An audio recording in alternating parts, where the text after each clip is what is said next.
right, and welcome to TV47 Monday Blitz. My name is Dan Kamtua, and this week, or rather this weekend, we had a lot when it comes to matters sports in the country and also huko Europe. We understand the Commonwealth Glasgow 2026 games zilisha, and Kenya tutakuwa tunakwambia how many gold medals Kenya ilikusanya and the overall team performance of team Kenya. Apart from that, the FIFA and the politics and the UEFA, hizo zote tutakuwa tunaongelea hapa ndani. Also Kogalo managing to qualify for the semi-finals of the Sekafa Kagame Cup inaendelea kule Kigali, Rwanda. Then again, Starlets, the national women football team, wanasema kidogo tunaweza ingia, kidogo ni kama inakataa, lakini still opziko. The dream is still on. They'll be playing against Algeria tonight. They were beaten by Senegal, they were beaten by Morocco, but can they qualify? Mathematically kuna kidogo tutakuwa na kuchambulia tukueleze ni kipi, ni wapi wanaweza qualify. If they beat Algeria with a margin of 1-0, alafu tuangalie results on the other side, then tunarudi tena hapa chini tuangalie. Anyway, this being a Monday Blitz, I'm not alone. Kama kawaida, 4-time Kenya Premier League champion Innocent Mutiso. It's actually 3-time. Twice with Gor Mahia, once with Mathare United. Yes. Among the team, hizo time Mathare. The golden generation, Mathare United. The golden generation yes, Mathare, yes, and then yes. All of a sudden. Then Kogalo, after 18 years, yeah? After 18 years of staying in the doldrums, we won our first league in 2013. Nowadays you are with wazee wadau. Sasa iko na wazee wadau. I'm with Railway Wanderers FC. Karibu tena tu. Thank you very much. Karibu Monday Blitz again. Asante sana. It's been a while. Najua. Been a while, nimetry ku avoid Arsenal at the season. So Najua you guys have been avoiding the talk of Arsenal as champions, but you see, that's the reality, and just to stick. And we are into the new season. We have the bragging rights until the 30th of May 2027. We'll also be checking on the transfer list, also transfer target that Arsenal are targeting to bring in at the Emirates. One being Vinicius Junior. I don't know. I'm not sure whether it'll go through. Like, I hope she's also an Arsenal fan. Anyway, Medi, how are you? Kidogo tutaelewa. I'm good. Thank you very much for having me today. Unajua mtu sana anataka kama mimi ni mtu wa Arsenal. Mimi ni wa Man U. Man U ndio timu kubwa. Kiburi FC. I'm always under Sieke here at the show. I'm always surrounded by Man U fans. Man U fan. Man City fan.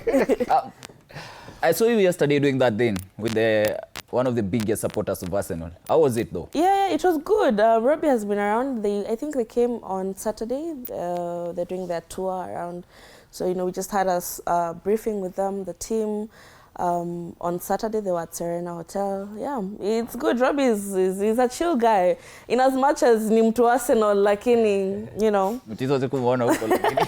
Mutiso was with Asamoah Gyan. Yes, I was with Asamoah Gyan on the other side. Asamoah yesterday, before we start with the rundown and Women Africa Cup of Nations, Asamoah yesterday made a statement yenye kidogo Kenyans, I don't know, kidogo Kenyans wakakuwa haya aje tasa. He said Ghana wako mbele sana when it comes to matters football compared to Kenya. We have concentrated much on athletics tukasahau football from the grassroots, and we need to build it from the grassroots. Tuanze na hapo mali Asamoah alianzia. Just a quick one on the Asamoah statement. No, it's true. And as Kenyans, we hate being told the bitter truth. Actually, it's human nature. We don't like being told the truth. And no matter how painful it is the reality. We had a lengthy talk with Asamoah Gyan, of which I was so excited. I actually gave him the first interview once he touched down at JKIA, and I was so excited. And one thing that he told me, he said that what is ailing African football, and Kenya in particular, is patience. We don't have patience. We always want instant results. Instant results. Yes, we don't have patience. Even the way we are changing coaches here and there. Exactly. That's one of the things. And we've mentioned this before in the show about changing coaches and how that either builds or breaks down the team. And from what we've been seeing so far, it's not helping because, in as much as we want to be there already, there's a process. It takes time. It's not just going to happen, as you said, it's not instant. It's a whole process. You start slow by slow, from the grassroots. And he's right, he's very right. You have to start from the grassroots, build the talent, bring them up to that point instead of having to go and fetch talents out there. He's actually a champion of grassroots football. He told us that, and he said in Ghana, whenever a kid is born a footballer first. Yes, so it's up to him to decide. Exactly. If you want to play football, to delve into others. And he said in Kenya, where you are born an athlete, he doesn't know that it's not all the regions in Kenya who are really athletes. But then again, I was really excited with the kind of knowledge that he has, the kind of exposure that he has. He has been all over the world. I mean, he has been at Rennes in France. He has been at Sunderland in England. He had been at Al-Shabaab in the Middle East. So he has been all over the world playing football. He knows the kind of standards that are supposed to be there. He told us that in, let's say, in European countries, they'll be patient with you. If you don't know how to give that pass, they will stay with you until even a whole year trying to practice that pass until you get it right. That is the problem that ails African football and Kenya in particular. We are never patient. Once coach ashapigwa game mbili, banta first inaanzanga na banta social media banta after hapo pressure. Once the pressure comes, the federation does its thing. Just a quick one before we move on. We need to be patient. A quick one before we move on. That tournament that was hosted yesterday, what was the main objective of that tournament? Because it was based on Machakos, right? Yes. Then the finals is being played in Nairobi at Nyayo Stadium. Why not at Kenyatta Stadium? Actually, in the interview that I had with Asamoah Gyan, who was together with the owner of the tournament, Captain Irene Ndanu. The tournament is called Captain Irene Ndanu Super Cup and Soccer Summit.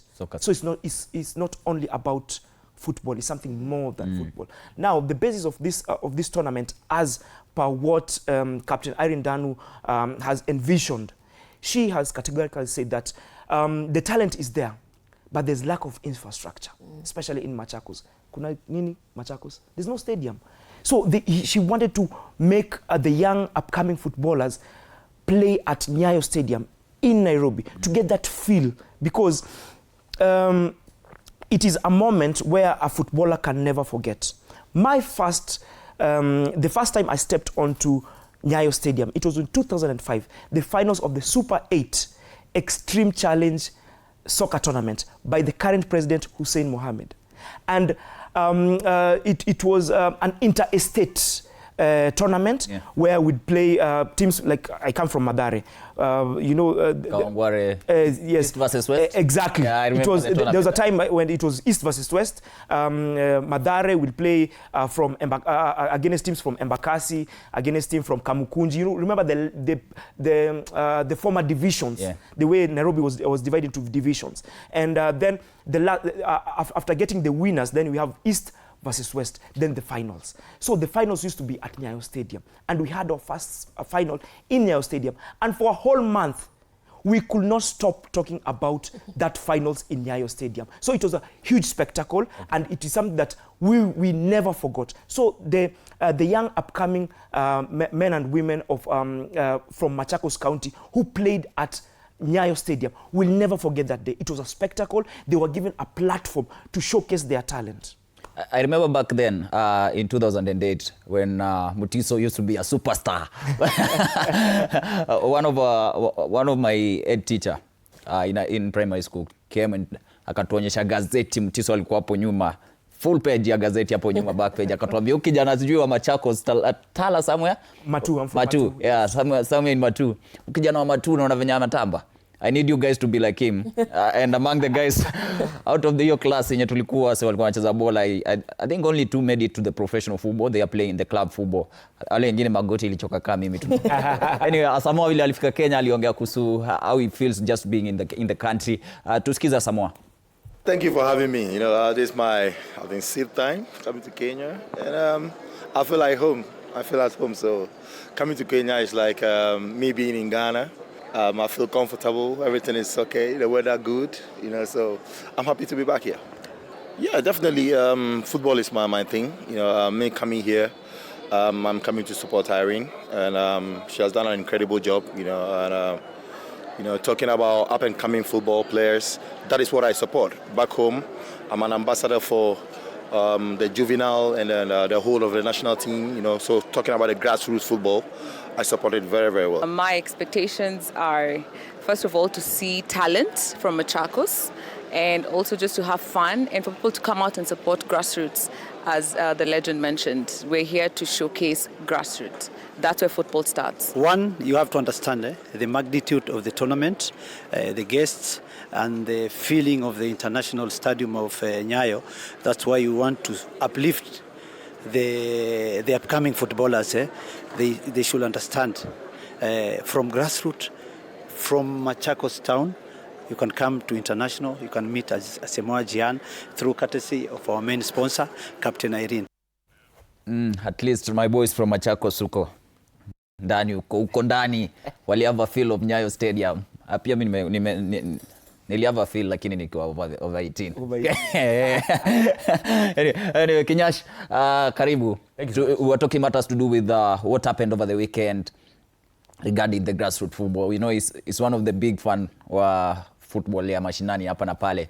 Aka interact na Asamoah Gyan, and then Asamoah said we are concentrating much on athletics, we are forgetting on the basics of football. Sisi tunataka immediate results. Angalia pia tukasema coaches leo akiperform vibaya naenda. Na speaking of coaches, kuna coach kidogo inayo si uongo.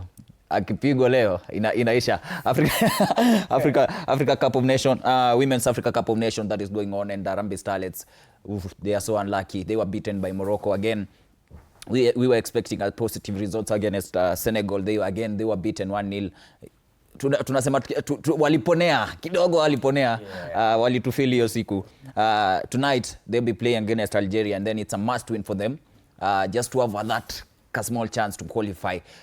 Just overall performance, acha nianze tuna Kinyashi, weekend yako imekuaje, and just the sporty world venye kwako imekuwa? I mean, it's been an easy weekend for me, not gonna lie. Of course, the captain Danu, the game that was happening in Nyayo Stadium, I saw him. So that's how I know there was something going on here. I was also hanging out with the AFTV crew that is around. I went to watch a community game Pale Toi Primary. Still on the grassroots football, we would say. And I totally agree on we don't put much on grassroots football here in the country, but also even if we put in the work, then the road also starts coming from the top. Because yes, you do the grassroots work, but then the whole management of the football in Kenya is a problem. So it just becomes like a whole conundrum for football growth in this country. It's not good at all.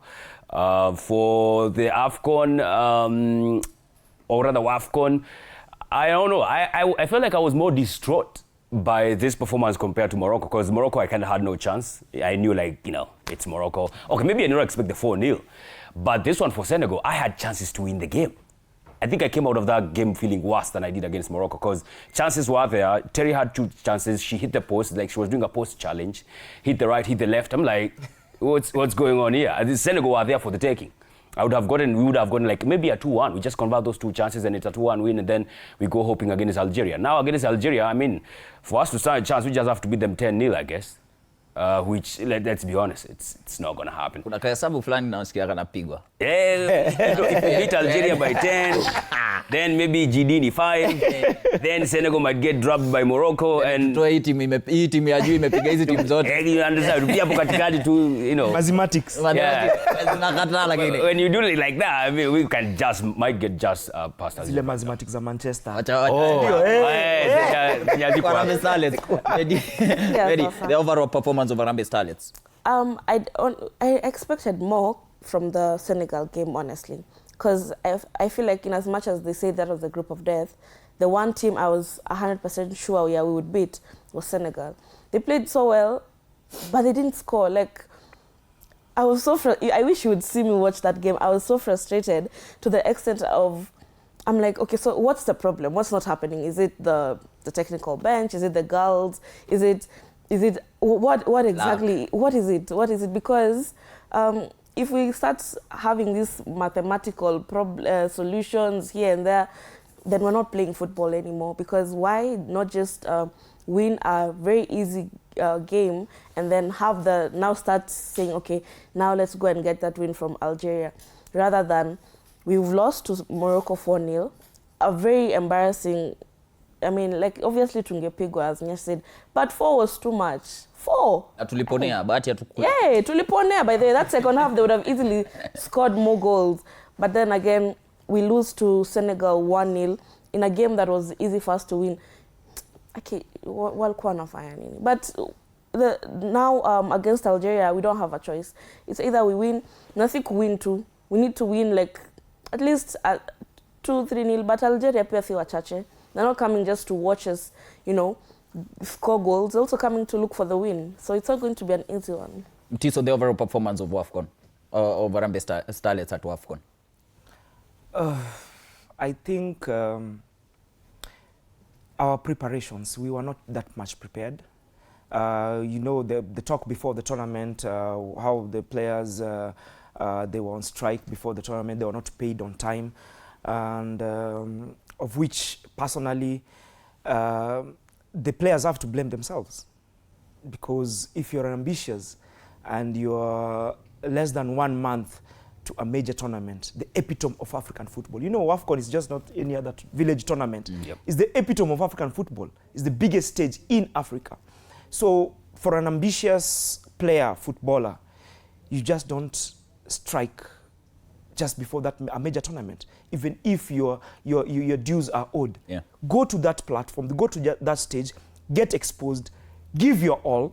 You know, I've been in the national team, and I was captain also of the under-20 and the under-23 national team. And just before the Sekafa tournament in Eritrea in 2010, I told my boys, Majama, nyi mnataka kustrike. Tuko na Sekafa hapa, which is upcoming. You don't see that there's a platform here. We are all under-20. Stop striking. Tuende tucheze ball, get exposed, jitume, and maybe get a lucrative contract out there. Hiyo pesa yenu mshalipwa ililipwa? Yeah, ililipwa eventually. No, kitu moja, the government, okay. The gava haizi kurusha pesa. The government will steal your money. It will still be a debt that will be paid. And there was no specific date that they were told that they will be given that money. So there was not really a delay. It's just the norm that has been that has been in Kenya, that once you go to a major tournament without getting your dues, you'll never get it. Utarushwa hiyo pesa. But that's not the case. But then again, this is my personal view. As a former captain, I know what this stage entails. These girls should just have kept their heads down, gone to the tournament, exposed themselves. And, you know, once they went for that strike, psychologically, you lost that edge. And that's why the first match against Morocco, which was beatable. I mean, we had 8 shots, 3 on target. They had 65% possession. We had 35% possession. But we had some chances to bury the game. We did not. Just some small, silly mistakes because of focus. That's the psychological edge I am talking about when you strike before a major tournament. I'm speaking on the perspective of a former footballer. Yeah. I know what this entails. So those girls, they should be more ambitious. They should be more ambitious and put their head down. Pesa itakuja. This man will come. They're still young. This is the epitome of African football, Mbana. So the lack of preparedness, even from the government and the federation, before the WAFCON tournament, we had no friendly, no major friendly. Yeah.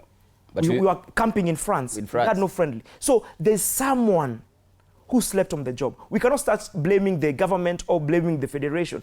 There's an individual who slept on the job. Because this is not the first time, in terms of logistics, that we've had trouble with. Remember Karatu? When we went to Karatu and the hotel was substandard, and Coach Benny McCarthy refused, together with the players, to stay in that hotel. The same thing happened in South Africa when they went to South Africa. These are standards that are already been set. Some of these players, they play abroad. Yeah. So there are some kind of standards that they are used to. So you cannot give us lower standards. So the ones who went there as logistics, to go and get logistics of that country, of France, they should have at least prepared some kind of friendlies, major friendlies, so that we prepare better for this WAFCON. So I think we can blame ourselves, lack of preparedness. We lost the psychological edge when those girls gave their strike, which it's their right, because it's their monies, you know. But is it professional though? But because look at the case of Senegal. It is after the tournament. Exactly. There was something happening. Yeah. Thank you very much. You see, that's a very good example. the performances of Senegal in France. You know, Senegal and Morocco were carrying the hopes of Africa in the World Cup. But then again, the behind-the-scenes things that were happening in Senegal, they had a sit-in while they were in the World Cup in the US. I heard that they were buying their own food from outside. Yep. You know, those things affect a player psychologically. When you go to the field, you don't go into 50-50 tackles. You know, the opponents have a psychological edge over you. And that is what happened with the girls here. We lost the first match, of which we could not, we could have maybe lost by 1-0. But we lost 4 because we lost the psychological edge. Against Senegal, it was a game that we could have won. We had 22 shots. We had 8 shots on target. 0 goals. Senegal had 21 shots with 9 on target. So it was a 50-50 game. We had the lion's share of possession. So it was a winnable game, but because of the psychological edge, we lost that game. So against Algeria today, tumerudi back to mathematics, of which I don't like mathematics. Because we're supposed to win by 6 goals and hope that Senegal are beaten by Morocco so that we get a chance to qualify as the best third team. Yeah. Guys, when your squad ilitoka, the first time we saw the squad, and then we said she better go there and register positive results, because watu wakiulizwa mbona hii timu ifungi, wanasema nani atafunga kama ule mse anafunga, ameshabaki, ameshaachwa. Yeah. Maybe nianze tu na wewe. Yeah, we mentioned it here actually about the squad. But sasa, you know, when a coach anachagua squad yake, ni anajua nini anataka from the squad. Yeah, because Odemba of late amekuwa, you know, the squad that ilitoka hiyo time, everyone had questions.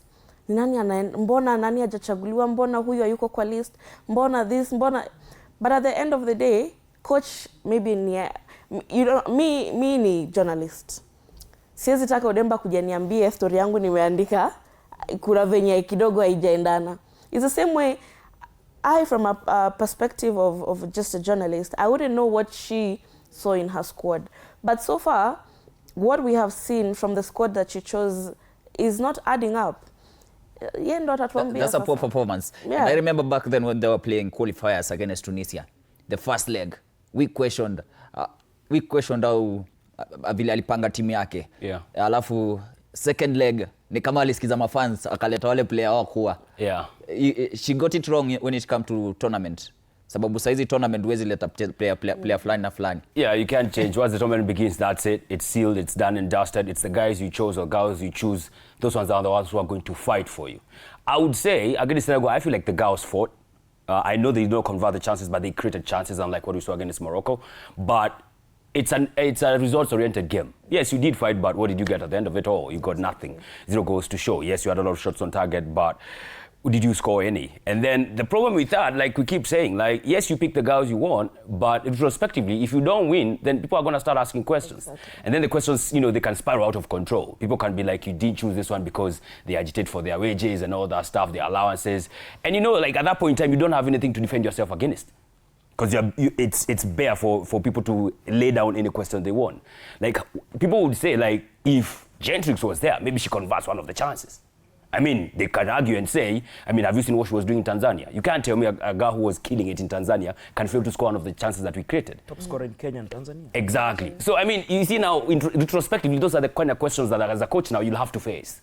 And unfortunately, you have no chance to answer. It's going to be your back against the wall. People will say against Morocco, we didn't have control of the midfield. Why? People will say, well, if, you know, Corazon was there, maybe it would have been a different ball game. Now, these are the problems. Like we said before, if you go with the girls you choose and it works out, fine and dandy. Yes. Yeah. If it does not, now these are the kind of questions you have to answer. All right. Can they survive tonight against Algeria? They better. They have to. They don't have a choice today because we are looking at the head-to-head. Moja mpigwa head-to-head. I know that all that is history.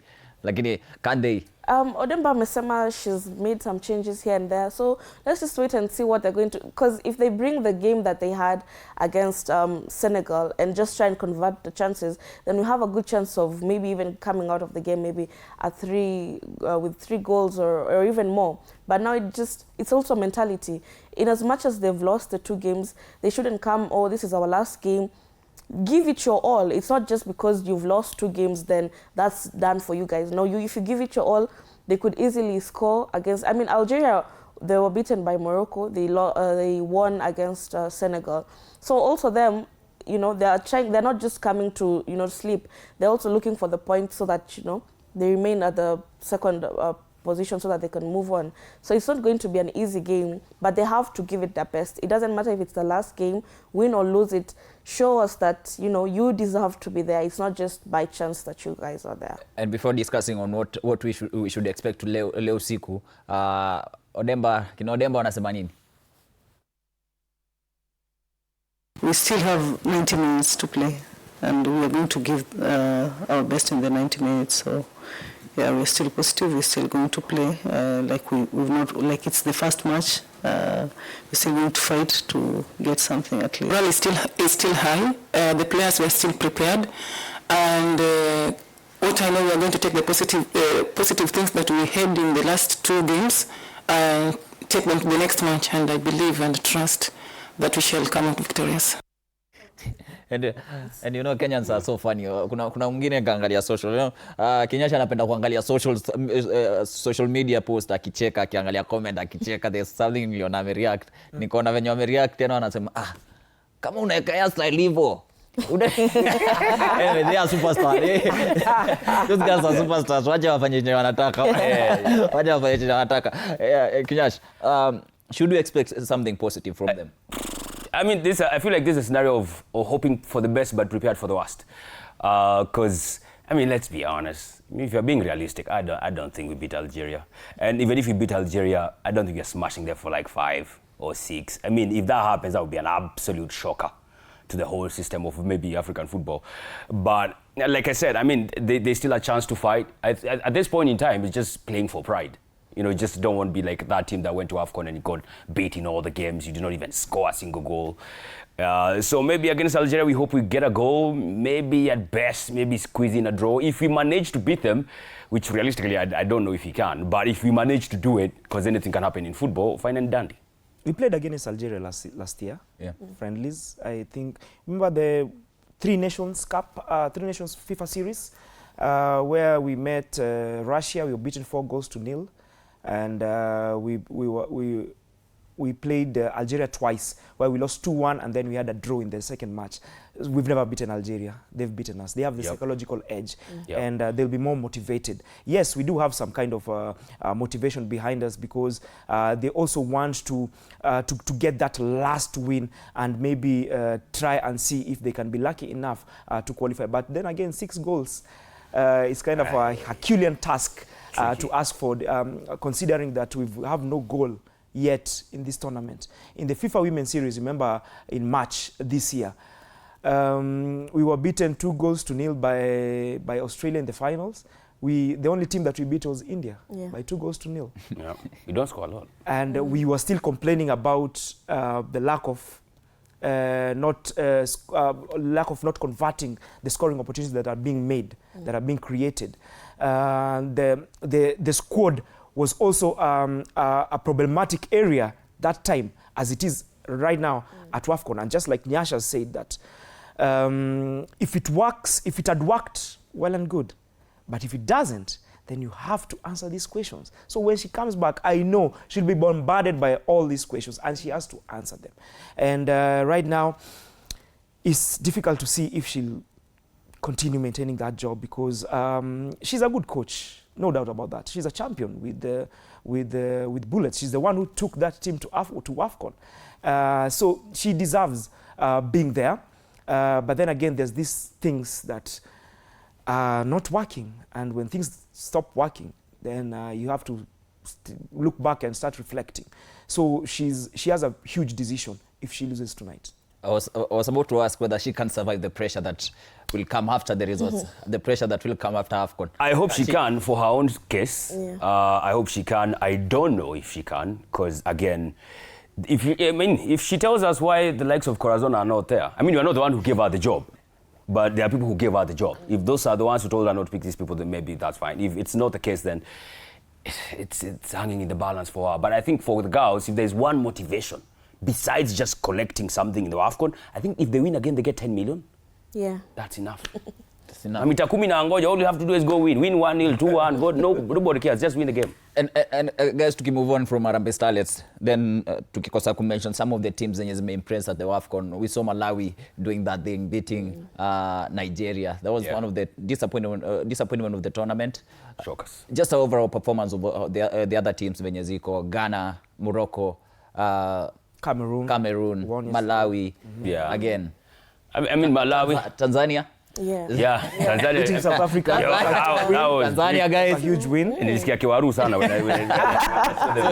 Itakuwa tumefanya injustice kama They are a Tanzania, powerhouse Tanzania. actually, South Africa. Yes, they are. Yeah. They are. So to get beat by Tanzania, that was a bit surprising.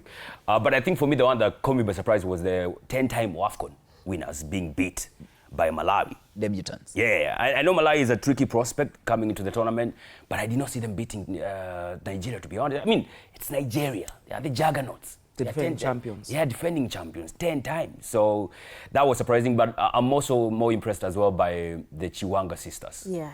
Those ones, they might be a problem, especially Temwa and Azipiga Mbaya. So I think I want to see like just how far they can go. I know Nigeria bounced back against Zambia. Zambia is also another powerhouse. But I cannot see like how they go moving forward. Malawi for me is one to keep an eye on. Maybe there's the Nigeria group ndo ilikuwa group of death when we were looking at the other side ya Kenya iko. Easily. Na kumbe upande mwingine ni kunoma. Maybe Tanzania just their performance and Egypt just poor performance from Egypt. I'm actually shocked by Egypt. That was a poor. Yeah, I didn't expect that. I was expecting more from them considering the kind of team they are. But my thing is with Nigeria, I want to cut them some slack for their first game. You know, it's all, Mutis has mentioned something about psychology. Just before the game, they had issues with the hotel they were staying at, whereby the staff stole things from their players, and then when they took to social media, it became a whole racist thing. They were being insulted, or black people, you're in our country, monkey emojis and all that. It's all psychological because it was literally a day before their game. And then going into the game, it doesn't matter if you've won 10 times, if you've won 20 times. Psychology is something that can switch the whole thing for you. In as much as, you go there knowing that, yes, we are 10-time champions again, but what you experience behind the scenes plays a big role into what you're going to, put out on the pitch, and that is what we saw with Nigeria. But Malawi, I'm so impressed. I'm very impressed by Malawi.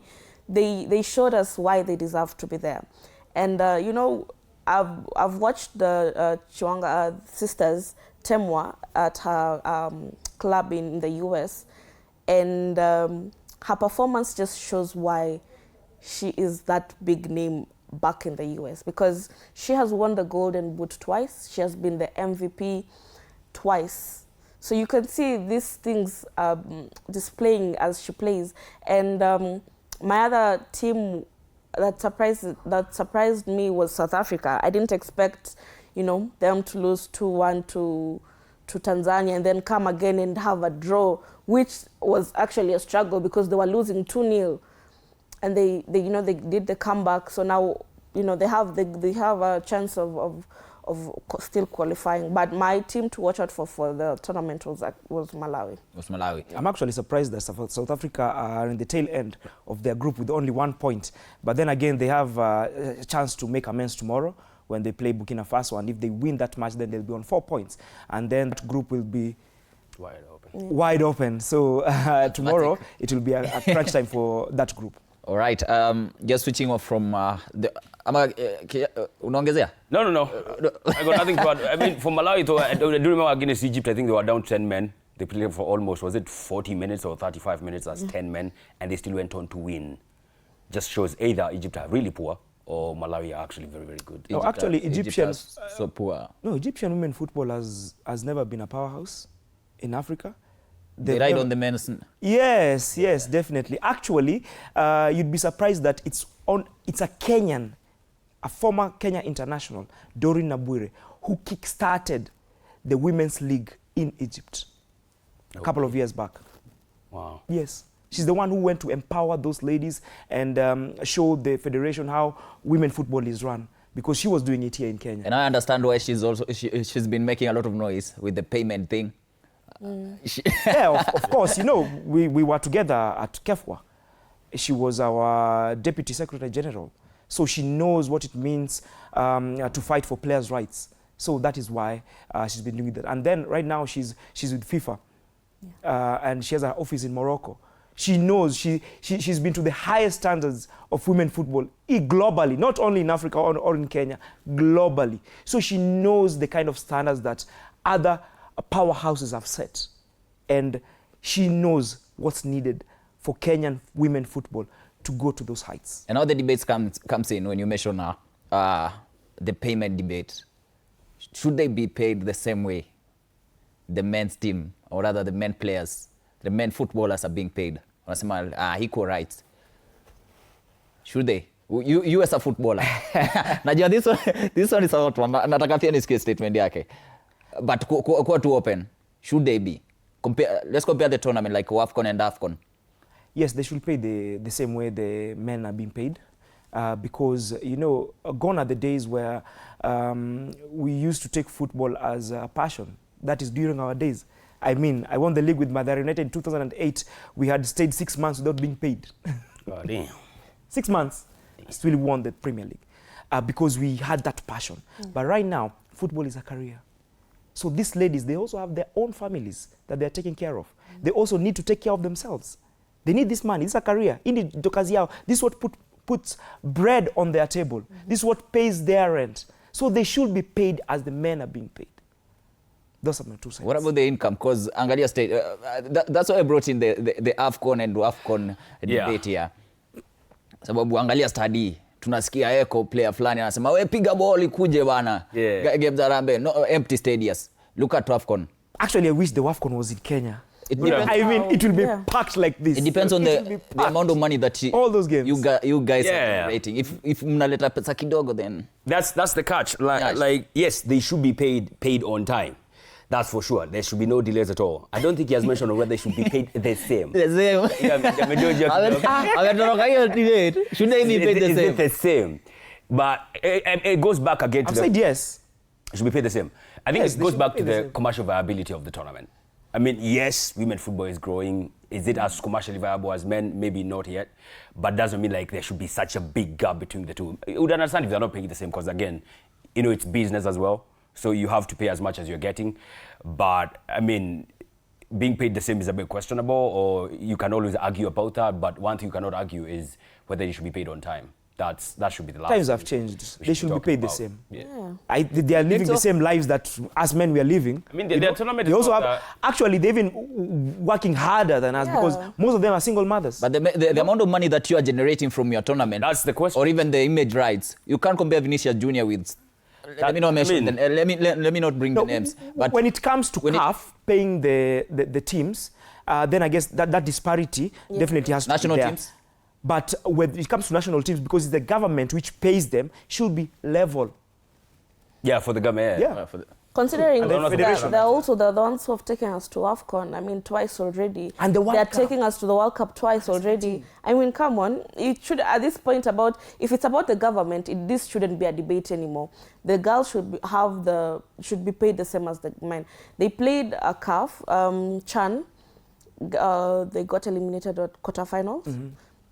They haven't qualified for AFCON in the longest. This is the time, the 2027 is the next, like after how many years that they're going to the AFCON. We have not gone just through because we are hosting, you know. Yeah. If I mean the qualifiers are coming very soon, which we'll have to play whether or not we are hosting.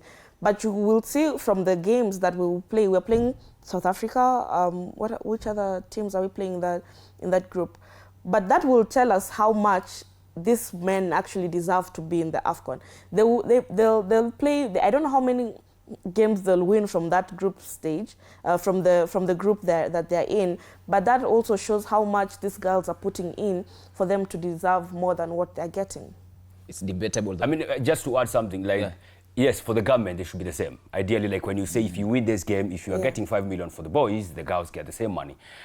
Maybe that this all should be balanced, because for the allowances, when you're going outside the country, they don't look if you're male or female. It's the same rate of per diem. Yes. So that one is constant, depending on your maybe group or something. Yeah, something like that. For the tournament organizers is where the disparity comes in now, because of commercial viability. Yeah. And then again, you see, when we were talking with Asamoah Gyan, he highlighted something that has been ailing African football, or Kenyan football. There's a 4-year gap when you're in secondary school, where you lose development of these players. And I think that is somewhere that we should be working on. You see, right now there's an influx of CAFD coaches. So many. They don't have job placements. Can we place them in these schools, secondary schools and primary schools? Can we have a collective bargaining agreement with the Kenya Secondary School Sports Association together with the Primary School Sports Association, so that these CAFD coaches can have placements and the PE teachers can be their assistants? Because that way, even coaches need development. You cannot move from CAF D to CAF C, from CAF B to CAF A if you've not had any first team experience, if not managed any first team. And it has been the norm here in Kenya. And I'm glad that right now things are shifting, things are changing. So even in the monetary aspect, it also should start changing. The ladies should start getting paid just like the men. Our leagues, the ladies league, since 2012, when UNICEF was sponsoring the league, there's not been any lucrative deal with the Women's Premier League. And I think that is something that the federation should take on us and work together with the government, because how many women reps do we have in Kenya? Bro. 47, 48 actually. They also are nominated. So many. Hao ni wengi sana. So can we have hiyo pesa yao yote iletwe kwa women's football? Exactly. I mean, see, they have a budget. Wako na budget. Part of that budget, can it go to women football? I think that way, the women football will have money, because these girls are suffering. I sit in the Players Status Committee at the Federation. And most of the cases that I've handled this year, it's been the women football. So that is something that the Federation, right now, things are shifting, and it should be put more onus on it. Work together with the government, just like we've been doing it, and also the county governments. They should also work in tandem with the federation to see how we can uplift football within these counties. All right, guys, we move on from the Africa Cup of Nations, Women Africa Cup of Nations, to what has been happening the whole of last week, the last 2 weeks, right from the World Cup. During the World Cup, we were speaking matters to do with politics and football mixing with politics. Then immediately after World Cup, again, it came a statement that there was a plan by FIFA and Gianni Infantino to sell a stake in the World Cup to private investors, and haikupokelewa vizuri. Just to tukiingia tu discussion of what happened, just nitasoma tu zile reaction how the world reacted to the statement. Wengine waka welcome the idea, wengine hawaku welcome idea. Gianni Infantino again gave its FIFA member associates 59 days whether wasaini ama some dictatorship ikatokea hapo, akasema wewe pia wewe bana, ni kama unatupima, hizi ni gani bana, hata huja tu involve kwa hii plan yako, hii ni mambo gani bana. Ikakuja pressure hapa na pale, mwisho wa siku akasema ni kama mmeshinda bana, hii forma isongi. But again, wase wameanza sasa kumpiga vita. For me, I was thinking he might go unopposed during the election to defend the seat, lakini kidogo pia hiyo kidogo imeanza kumpiga chenga. Many people are questioning him, many people are saying, you have to resign. Sasa inaelewa pia kuna court ni imepelekwa na UEFA, and UEFA have been so strong condemning this action. They even threatened of boycotting the World Cup and even coming up with their own tournament. You look at the UEFA and zile teams ziko associated now 55 strong nations. 55 strong nations. Look at the performance hizo teams za UEFA at the World Cup, in the semi-finals, in the quarter-finals, 3 in the semi-finals. Pia ukiangalia zile teams zimetoka England, Spain, France. Pia ile tuangalia tu history yote ya Gianni Infantino, the idea, nikianza tuna plan yake ilikuwa gani? He wanted to Americanize football, basically. Just make it as commercially viable and, you know, squeeze everything that you can to get some more money out of the World Cup. And of course, people are like, we just came from the most lucrative World Cup of all time. They have earned, I think, like $15 billion. So what exactly are you telling us, like, we can make more money here? And I felt like it was a fight of ideologies here, basically. It was UEFA fighting for their own ideology versus this Americanization that was going to bombard football once this idea was brought on board. And I mean, I feel like that's what UEFA are very much opposed. And UEFA, I think they knew their power. They knew without us, you don't have no World Cup. I mean, if you would have said we are going on with the plan, I would have liked to see those investors investing in other countries. Let's be honest, these investors, they want to see the big names. They want to see their Mals. They want to see the Mbappes. Yes, they want to see the Julian Alvarez. They want to see the Ismaila Sarrs of Senegal. But commercial viability of it, you'll get more money when you're seeing Yamals and you're seeing Mbappes and Dembeles and Sakas and Bellinghams. And that's UEFA, basically. So FIFA needs UEFA more than UEFA needs FIFA. So when UEFA is not for that ideology, they knew what they had to do. But it was also those things of people are saying, okay, you bring in this FFE, then you sell the stakes. And then it was being reported somewhere that once you're done with being the president, you might go and now become sort of the CEO/commissioner of this FFE. And we all know like where the juice of FIFA is at. The juice of the FIFA is not in the governance or the scheduling of the World Cup. No. It's at the ticketing. It's at the commercial viability. It's at the broadcasting. That's where they make a lot of money. So yes, you'd say we'll just take that part, but that part is the most lean. It's like going to a butchery, alafu unapewa what do you call it, like bones. Alafu the owner of the butcher remains with the lean meat, and you don't get that. I mean, we all know where the money is, man. We all know where the juice is at. So basically, that's what he was trying to get more money. I think he's been hanging out a lot with Trump. Yeah. He gave him a peace prize, which was one of the most ironical things I've ever. Right? Honestly. So I mean, he brought the club World Cup. So you mean that wasn't this idea? That was someone's idea. It's Americans' idea. Whether it's coming from Trump. I mean, Trump was attached to it. I mean, one of his son-in-laws, I think, was to be involved in that company that was being mentioned. So I just feel like he's been hanging out a little bit too much with Americans. And now he wanted to make it as commercially viable as he can. And I know some countries or some confederations, they would want the money. We know them. They never said anything. But let's be honest. I don't think that was... Once UEFA rejects it, I mean, CONCACAF may want it, CAF may want it, AFC may want it, but it will never happen when CAF never said anything. Walisema tunafikiwa bado. Tunaangalia kwanza. Hatujafikiwa hii wiki. We're supposed to make that decision this week. Walisema tunamulika kwanza. Bila kufikiwa tunajua. Tunajua ni wapi, we know where it's going. When someone says something like that and you go silent, exactly. We all know where you are. Unaweza kuwa unapimia kwanza. The good thing is that we have a very rich CAF president in Motsepe. Yeah. I don't think he's someone who can be swayed with money. I mean, the president of UEFA said that there's around $500 billion in the coffers of FIFA. Simtumia kwanza, hiyo ni pesa ngapi in Kenya? 500 trillion? Yo, boss. That's a lot of money. Is it 550 trillion in Kenya? Yeah. So the decision by FIFA to introduce a 64 team World Cup immediately after a 48 team World Cup, which was, to me, it was successful in terms of the teams, the exposure, the small teams which could not have reached there. We saw them, countries like Haiti, we could not have seen them if not for the expansion.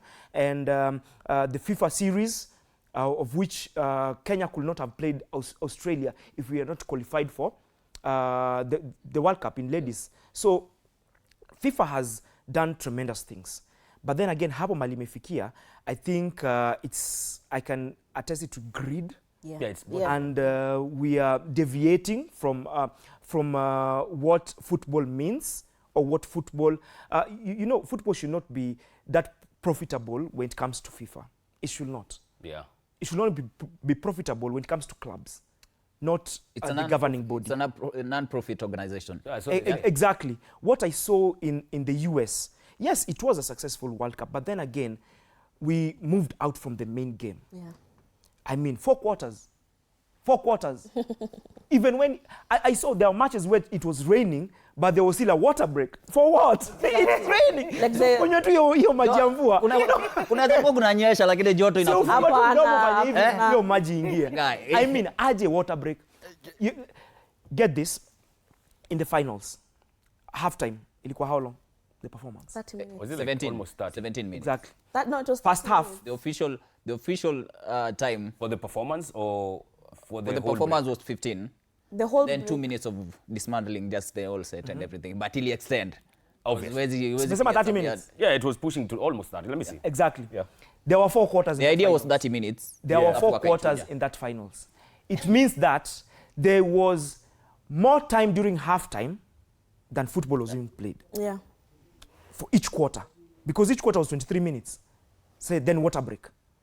Then another 22 minutes, halftime. Halftime.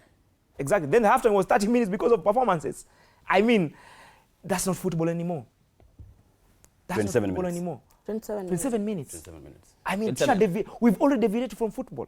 So that was dubious decision, just like it was a dubious decision to award. Saying every words ever since Arsenal won that league. He has Arsenal's to shoot around. Just like it was a dubious decision to award someone who's in a war with several countries a peace prize. Yeah, that was insane. It doesn't mean, make sense. Tell me a more ironical. I mean, I may disagree with him on the halftime breaks. I mean, not halftime breaks, the water breaks. Water breaks. Maybe the duration of it, you know, we could always argue like 3 minutes. I don't know, as a footballer, if you take a break all of a sudden from active football and then you take for like 3 minutes, I don't know if that impacts you as a footballer when you are in the thick of It does. Does. That's why you could We see saw that it. Cape Verde, Yeah. after a water break, or Norway, but against Brazil, even Carlo Ancelotti said it, Yeah. that after the last water break, it is when Norway, they had a 3-minute break where they could recompose themselves, change their tactics, and that is how they lost that. Na hivyo ndo team za Africa zilikuwa na Exactly. everybody had that chance. Exactly. Everybody had that chance to change your tactics and to come back a bit better. I know, but you see, there are levels to this game. Yeah. You see, a team like Spain, you cannot compare it with a team like Cape Verde, Of course, Spain is better. the players. So these are they play in a much higher level. It means that their stamina is also on a higher level. Yeah. You get? There's science in football also. That's why there's sports science. There's Yeah, science in football. understand. So these players, when they have that break, it gives these other ones who have not played to that level a chance to recompose themselves, to change their tactics. So why is it that hapo ndo former Exactly. world champions walikuwa wanatupatia man.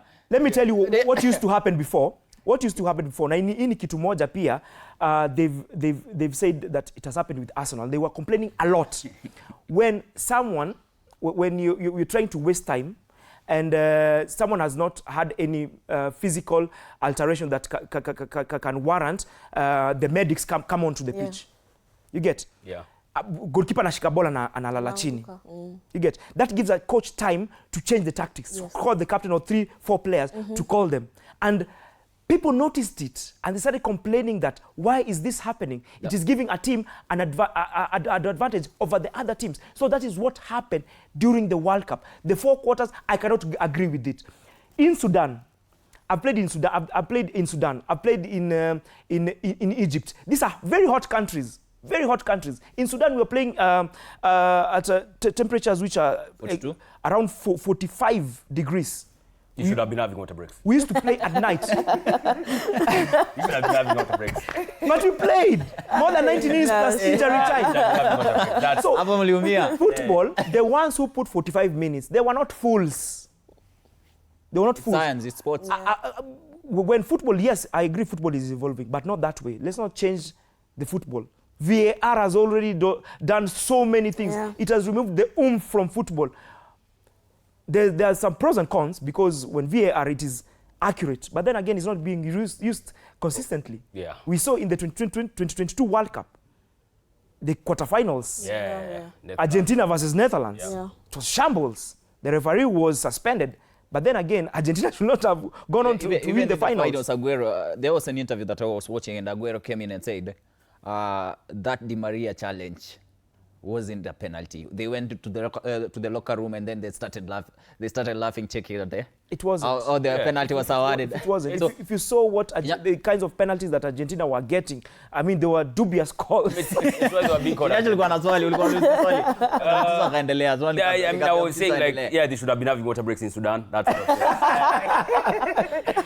The water breaks, that's all you say. The questionable bit for me is the length of it, because 3 minutes then it turns out to a commercial situation where we capitalize, or the other people capitalize.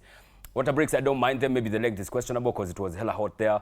The halftime breaks is the World Cup final. It happens once in 4 years. I mean, I don't mind watching Shakira perform and Burna Boy. It's questionable. This is not going to cut across so many people. So a lot of people are going to disagree with it. For me, yeah, the water breaks may be necessary because it was, hella. And also, yes, you say it was hot, but some stadiums were closed up and they were cooled down. So that's the other bit that is kind of questionable. Exactly. At least Tarwe. Nyasha has acknowledged that she has a huge crush on Shakira.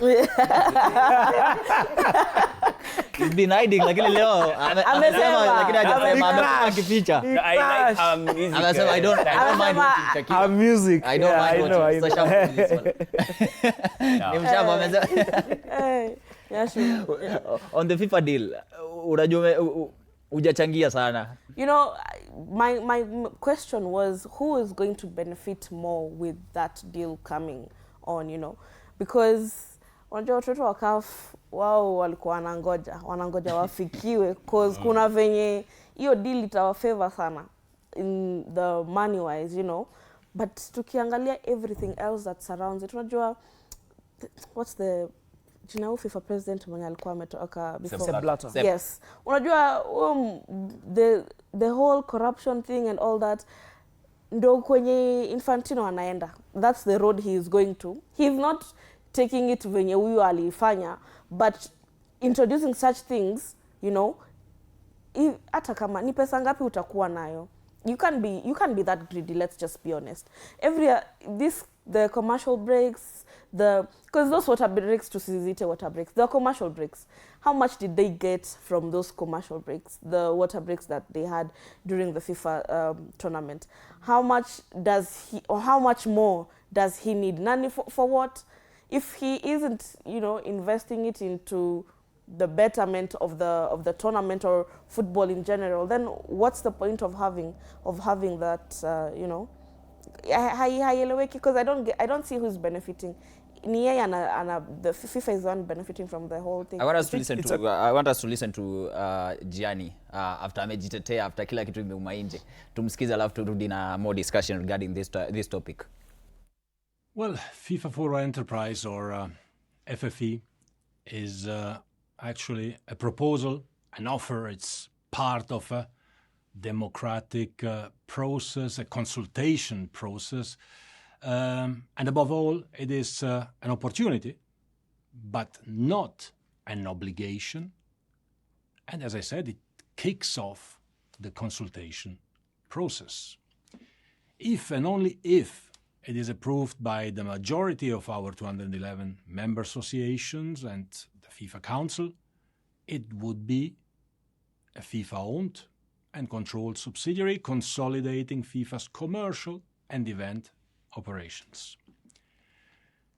It would simply commercialize and organize all FIFA-owned competitions, along with sponsorship, broadcast, licensing, and new venture for the benefit of FIFA's 211 member associations, however, unlocking previously uncaptured commercial value. Too little of football's growing commercial value reaches the parts of the game that need it most. Capturing that value requires additional expertise, additional insight, distinct from governing and developing the sport. FIFA has been transformed over the past decade through sweeping governance reforms and a major expansion of development and competitions. Strengthening the commercial side of the game is the natural next step in this evolution. So we believe that the FFE proposal would unlock the sport's potential in every corner of the world across men's, women's, and youth football. In the next forward cycle alone, distributions would rise from $8 million per MA to $20 million. Additionally, each MA would also have the option to access a further 20 million through the FIFA Fast Forward program, taking the potential funding to $40 million per MA for this next cycle. It is a golden opportunity to turbocharge the development of the game globally. But again, it is just an offer, not an obligation, and we are having the fiduciary duty to do so, and we are here to discuss it with everyone. Well, the fans, they remain the cornerstone of the beautiful game, and the sport they watch and love will not change. FIFA obviously continues to govern football without any external interference, and the flagship tournament it organizes, like the FIFA World Cup or the FIFA Women's World Cup, will always remain. More revenue returned to the member associations means more investment in better pitches, stronger national teams, and more pathways for young girls and young boys everywhere in the world. We care about everyone. So the benefits of sustained investments, they are already visible. A decade of raising support through FIFA Forward helped nations like Capo Verde, Curacao, Jordan and Uzbekistan reach the FIFA World Cup for the very first time. We want to help creating the next Capo Verdes. Fans from the corners of these 4 countries of the world and many, many other fans from everywhere in the world would gain immeasurably from this game-changing potential, because it will transform football in their countries. But again, it is simply a choice for our members. All right, that is FIFA President Gianni Infantino just giving a statement after kila mtu aliamua idea si idea. Then I can see some, let me call them breaking news. It's just a statement that has been made by La Liga President Javier Tebas. Is saying it suspects Gianni Infantino and Fiorentina Perez, that is Real Madrid president, were secretly aligned over the FIFA failed commercial plan. La Liga president, he believes Madrid only opposed FIFA's investment proposal after it became clear that the project would collapse. He questioned the club's timing and hinted at a prior understanding between Fiorentina and Gianni. Another politics again playing on that side of the league, that is La Liga. But Tebas is the one who was suspended by FIFA. You remember when he hugged the Spanish women winning the World Cup? Yeah. Alimpea kiss. He was suspended and fined. Yeah. He's suspecting kulikuwa na mambo ingine. Pia mimi nilikuwa na question why Perez is so silent about this. I mean, because how ndio kusema football anyway. But that's club football. I don't even know. Okay. Business why? I don't even know why clubs are putting out statements. I think Madrid put out a statement saying they support Infantino's idea of pulling off the deal. Supporting him what? Like it was expected. Even Qatar. I think Qatar Federation also did put out a statement saying they're supporting the idea of pulling out. But let's be honest, what do you call him? Infantino is such a politician. He's saying it's a consultation process, yet he consulted no one. He didn't consult the confederations, and then he's telling the associations, I will give you till September. But, while you're thinking about it, just know, if you agree with this, I will slap each one of you with $20 million. That's like bribery, like sugar-coated voter buying or something of that sort. It was not a consultative process. He did not consult anyone. Otherwise, the confederations would not be coming out gangs or against him. So he just wanted to make football more commercially viable for his own reasons and for his friends, I would say, the Americans. And the fact that especially he did not consult with the confederations, that was one of the biggest issues because even CONCACAF, I mean, They refused. Yeah. They refused. And this is an American idea. And they worked closely during the World Exactly. Cup. Yet CONCACAF is the confederations involving the Americans, but they still disagreed. So it just goes to show, even within his own camp, one of his advisors resigned. Yeah. So it goes to show, like, not only is it outside the FIFA offices and to the confederation, also within FIFA themselves, close to the president, there are people who are not for the idea. Majama, kwani hamtaki do? Do iko. Do imekuja. Mutiso. There's already Kama But who Kenya ilikuwa stands to inapewa benefit? 20 million. Media has Do asked ilikuwa inafika a karibia very 80 good million. pertinent question. Who stands to benefit? Yeah. Hakuna hapo mali imeandikwa ati players stands to benefit. Exactly. Pesa ngapi wachezaji watapata? FIFA members. And it means more football for players. Our players, pia, their welfare needs to be considered. Yeah. Yeah. How can you have a 64-team World Cup Exactly. at the back of a 68, like what Declan Rice had 68 matches last season, Yeah. then come and play in a 64-team World Cup? That's Ina so maanisha sad. wanacheza- The players' welfare needs also to be considered. That's why I know FIFPro will also come in and say that, no, hataki story. Not the first time tumeona hizi proposal. There was that club what? Club World Cup, which was unnecessary. That one was doing just Yeah. fine. And I feel like one of those was maybe they're proposing this. You see, the next World Cup, we might not have these breaks. It's in Europe. Yeah. Europe, you can't tell me you're doing water breaks. I can Exactly. understand if you're doing it in Qatar, it's very hot. I can understand if you're doing it in America, it was very hot at that point in time. You cannot have water breaks in Morocco or Spain. Yeah. Or Portugal. So how do we circumvent that? Because these water breaks are the ones helped us make quite some money.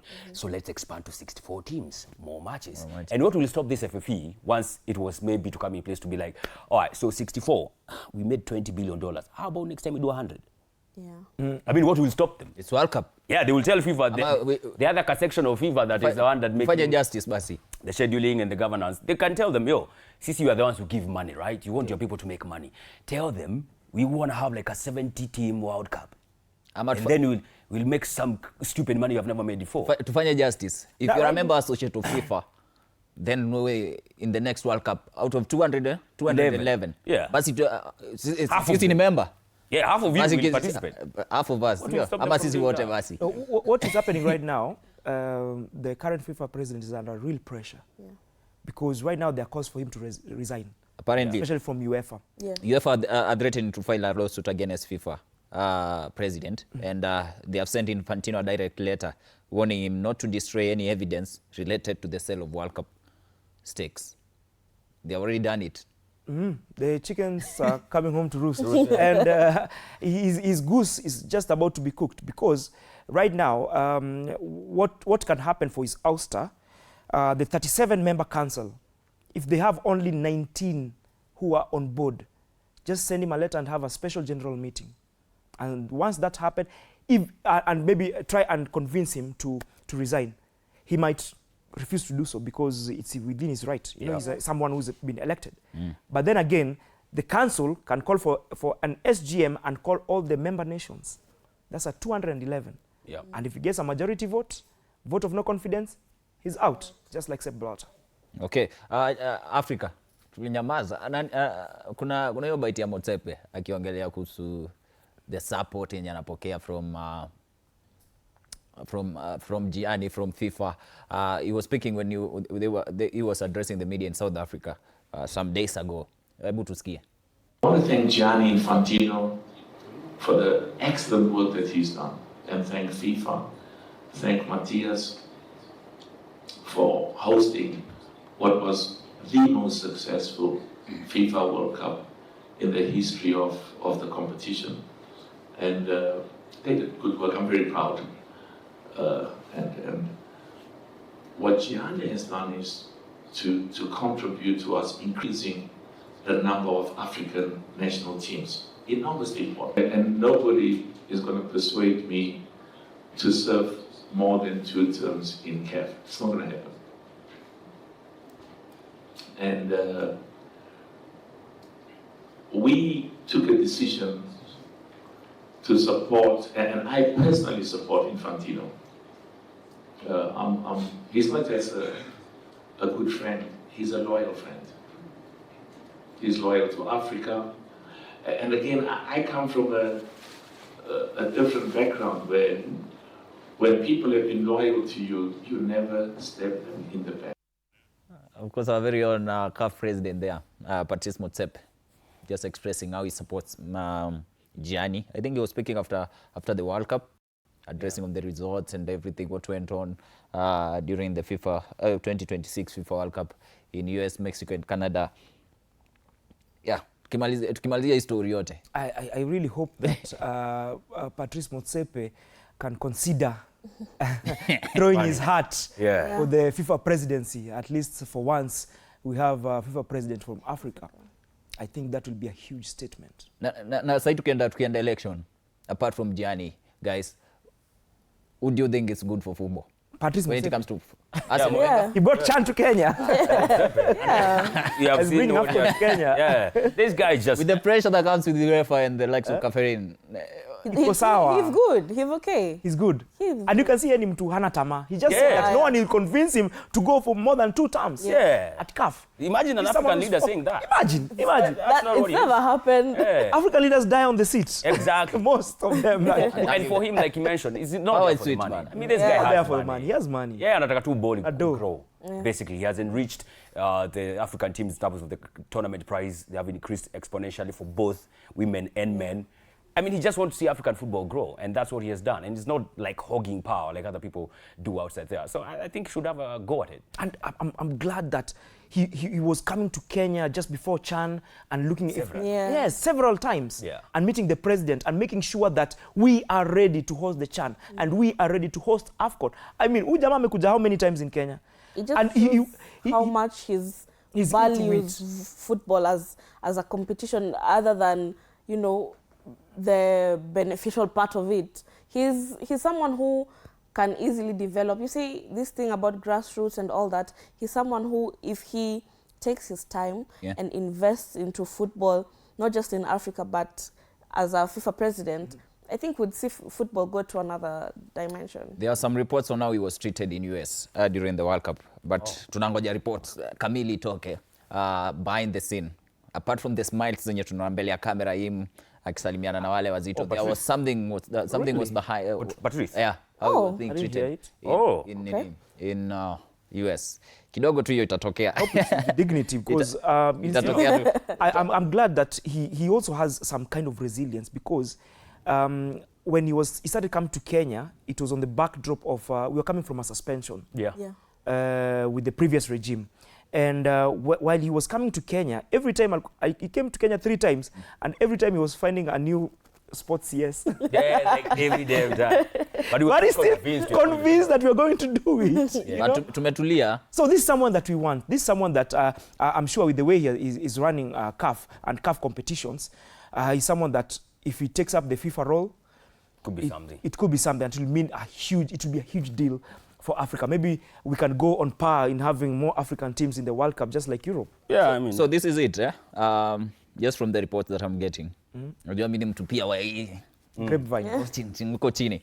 So nasoma venye statement ilinifikia. A few weeks ago, FIFA was reportedly working on a plan to push for a vote of no confidence against CAF President Gianni Infantino.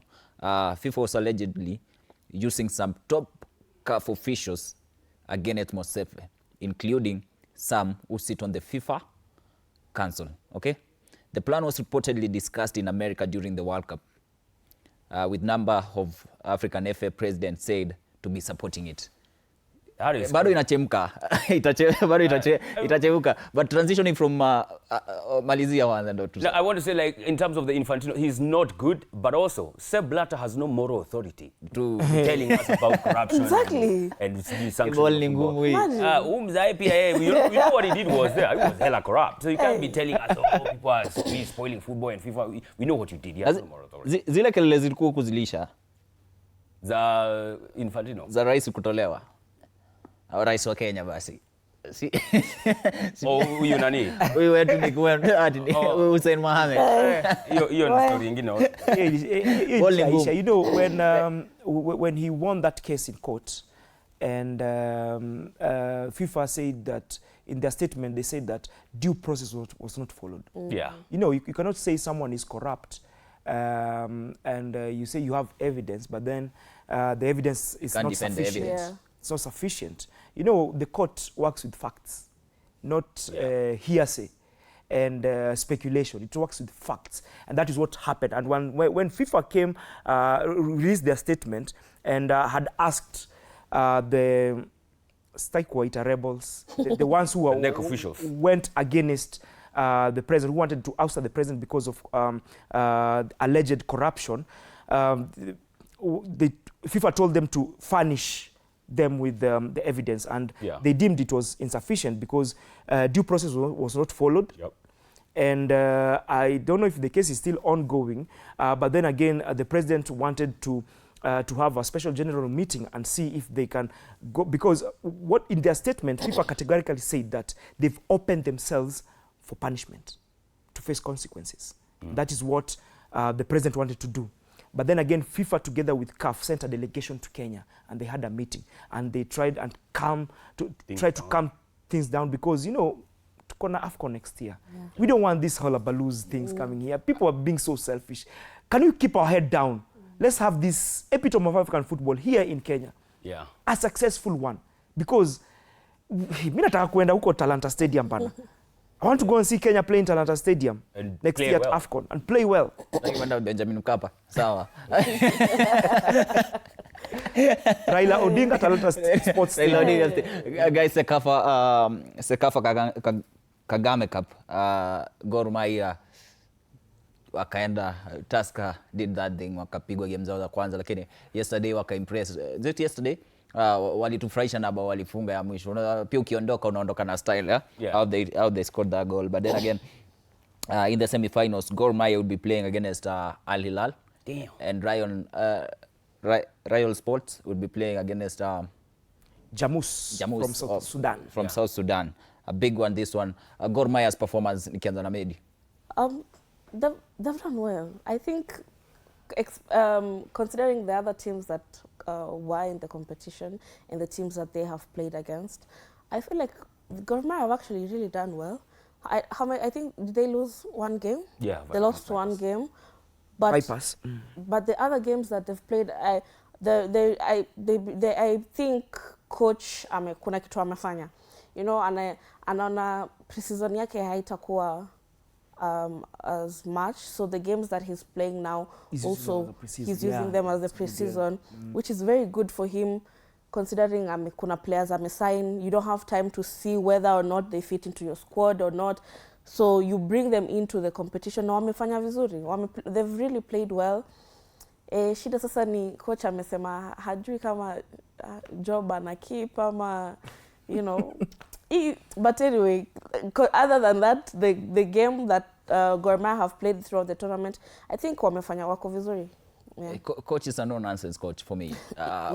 Ukikuja vile ukuja wewe pia na kuchukua same way, kama umekuja baya pia na pita na wewe venye anasema tu, guys, you need to respect me.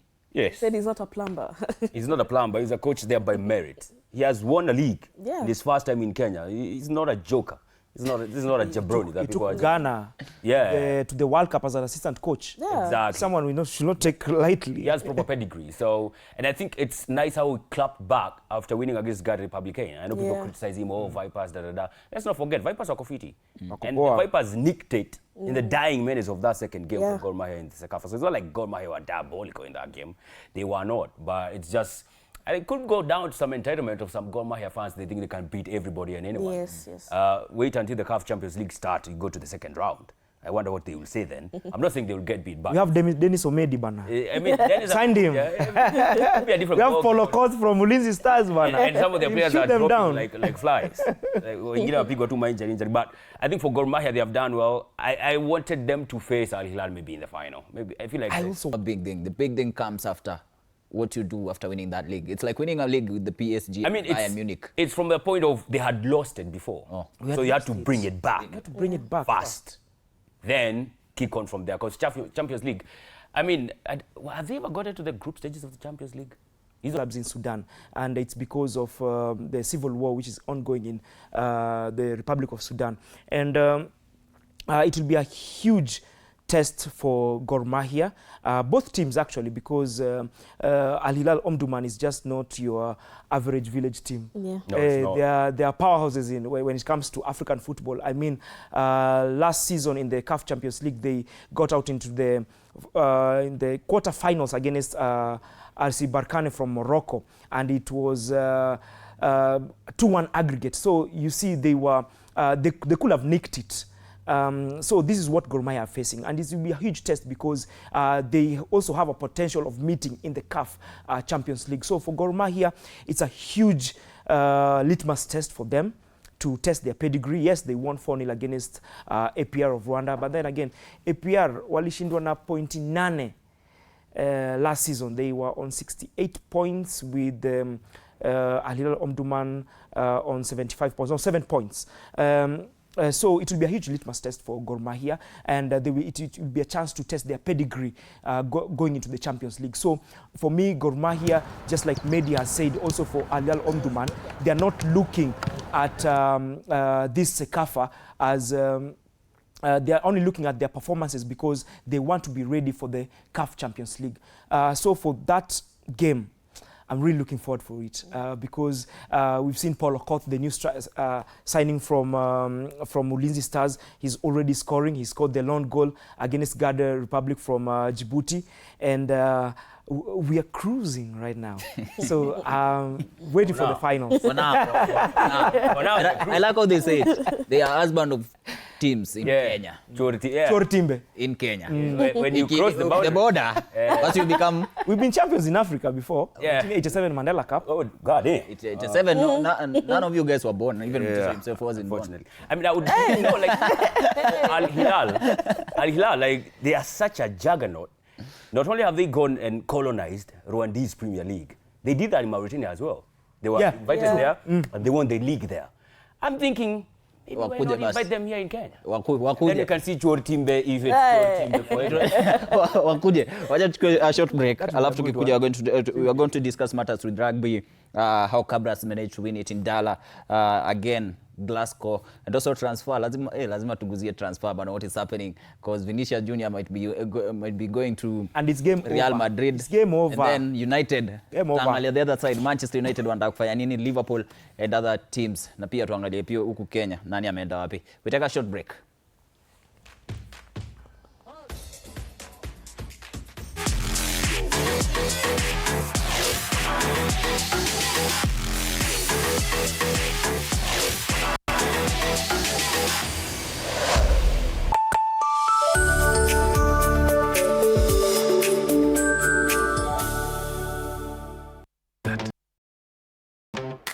Recently, it's been more of a mirror of my own ambition. We might fail. We will probably fail, but not for a lack of trying. So for the last time, and the first time, welcome to Connect In, the best experience in East and Central Africa and its environs.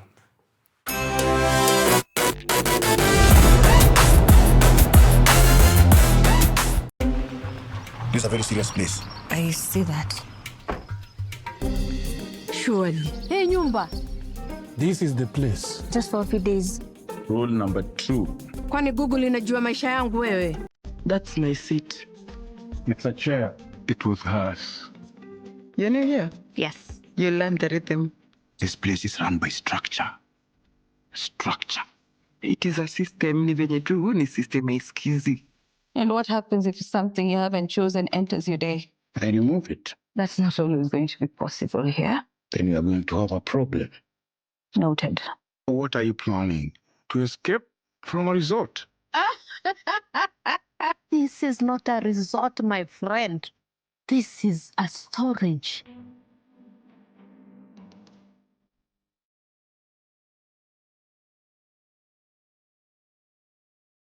You have to be very careful. Fake money can kill business. Na leo mko rada yangu. Small money, kapesa kadogo, big behavior. I only have big notes. Alikuwa anatafuta courage. Yaani nafaje kutengeneza kachumbari na manyanya zinakaa hivi? Ona. Kiki ni kama kiwaru. Hiyo inaitwanga commitment to the lie. Amejicommit. Ndio hiyo. Mpatie. Unajua kama una mtu kitu, hata tu salamu ya kawaida inakaa kama reminder. Habari yako?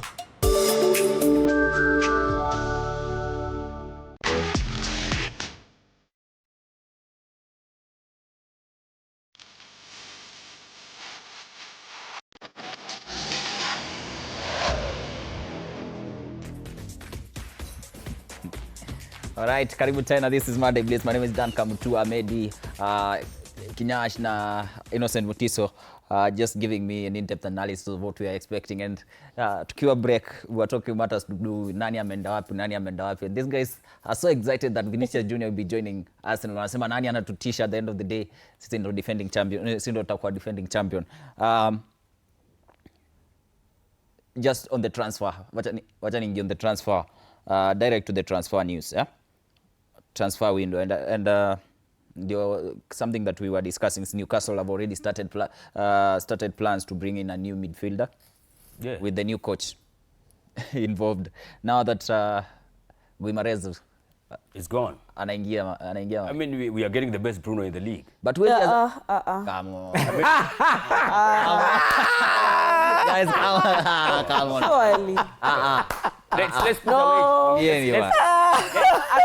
You guys don't like money. It's fine. But we think tunasema why the best? Let's put a wager. There's banter and then yeah, exactly. 10 kwanza. You still have to recover from that. No, unajua mtu anaamka saa hizi mnaelewi ball. Nyasha tamdanganya. I'm putting a wager, all right? Okay. If you disagree, there's a season that is coming in 2-3 weeks. No problem. Let's see in that season who's going to win. He just said the best. They're getting who was the best. Who was the better Bruno that season? The better Bruno? Yeah. The one who was the captain at Newcastle. Who was the better Bruno? I mean, he's very much all round. He's scoring goals, he's tackling hard. I mean... Wow. He had the most... He just can't admit. He had the most numbers for the most tackles. Yeah. The most interceptions. And the most passes. Newcastle wakamaliza number? 14. And if we were the best, then angesaidia Newcastle wakamaliza top 4 and qualify for the Champions League. This is what I'm saying. He followed that up in the World Cup. Guess who had the most assists in the Premier League in the World Cup? Oh, it's a Bruno. But not the one at Manchester. Not the one at Manchester. He's the one with a G, because he's a gangster. You know, this guy, the way most assists at the World Cup? Yes. Yeah. Him and Odegaard. They had 4 each. 4 each. After... Olise. Yes. Yeah. Where was this other man then who had most in the Premier League?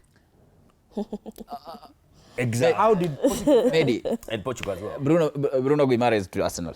Transia. There were no set pieces. No, I think that's a good signing for Arsenal. It brings depth to the squad. I mean, they already have the depth, but unajua mimi kama mtu wa Man U siwezi sema mazuri mingi. Yes. But no, it's a good signing for Arsenal. I think they need it. It's a great one, not a good one. Okay. Yeah, it's a great unajua sasa shida ni nimekaa hapa na wote wawili ni watu wa Arsenal. Na kuprotect. Thanks. Unajua sisi watu ni wa Man U, wote tuongee sisi wawili sasa. No, but I think that's a good signing for Arteta, considering he's just come from winning the league and he wants to do the same this coming season. So Guimarães, the season that he just had and what he brings to Arsenal would be good for them if they want to win the Champions League. If they want to win the Champions League. Ukitaja Champions League wote wanainamisha kichwa. Unasikia venye Yasha amehema. On a serious one, this one, guys. We're going for it next season. Akiingia Arsenal, nani anampea hiyo space? Nani anatoka ingie? Just to accommodate him. I mean, you see, we have a lot of games. Like last season, we played 68 matches. So we can always... Will you go straight to the starting 11? Yeah, of course. Straight away. So Rice, Zubi, Odegaard. I mean, Rice, Bruno, and Odegaard. Yeah, so Zubimendi might drop to the bench. Could be the casualty. Playing the Champions League. So, by the way, Bruno is coming in for us to win another Premier League. all right? Vini is coming for the Champions League. We are delegating these duties. You understand? So, I mean, Bruno... Preach. So, And we thought Arsenal walikuwa it's banter just- last season. This season... Preach, Nyash. he goes straight out to the starting eleven. Vinicius. You are all talking in silence. Vinicius Let him Junior. finish his point. Yes. He's already done. I'm not Ashatueleza. Speaker, I'm not yet done. Unajua una yellow card. Leo ungekuwa umempata yellow card. I'm not kind of a referee mwenye atakuwa yellow card. Unacheki. Katela ako happy. Takutoa. Akuje. So, Bruno G, I mean, objectively, very good signing. This is the kind of signing that I love seeing. This is the kind of signing we used to see Sir Alex doing at his prime. Goes and picks the cream of the crop in other teams. Goes and picks Tevez in a relegation-threatened West Ham. Goes and picks Berbatov from Tottenham, who are doing God knows what. You pick those cream of the crops and then you add them to your squad. You just cement your position when you are at the top. And Ateta said we are taking ourselves to another level. So you don't take yourself to another level by getting a dude from Birmingham.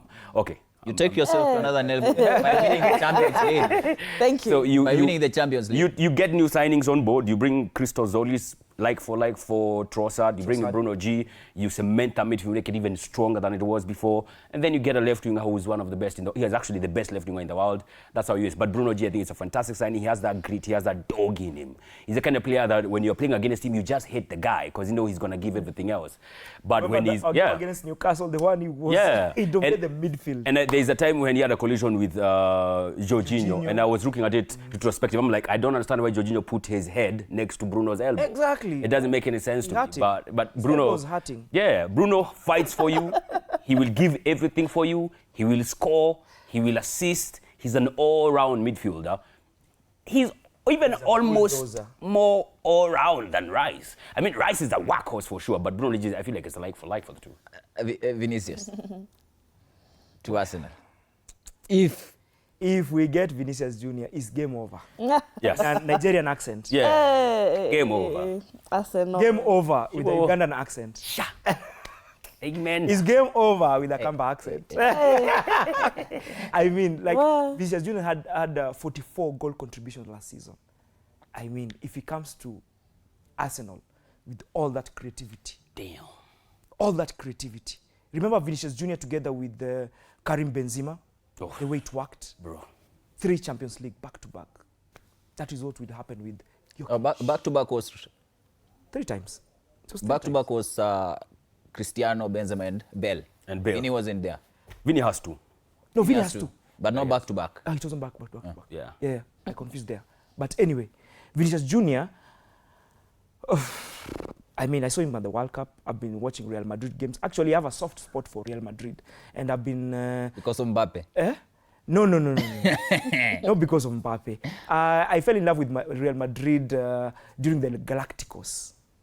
And they had such good players. And right now, I think Mourinho is going to the Galacticos era. When he gets the likes of Akina Rodri, he also wants Haaland. I think the signing of the Levante striker is not a really Mourinho striker.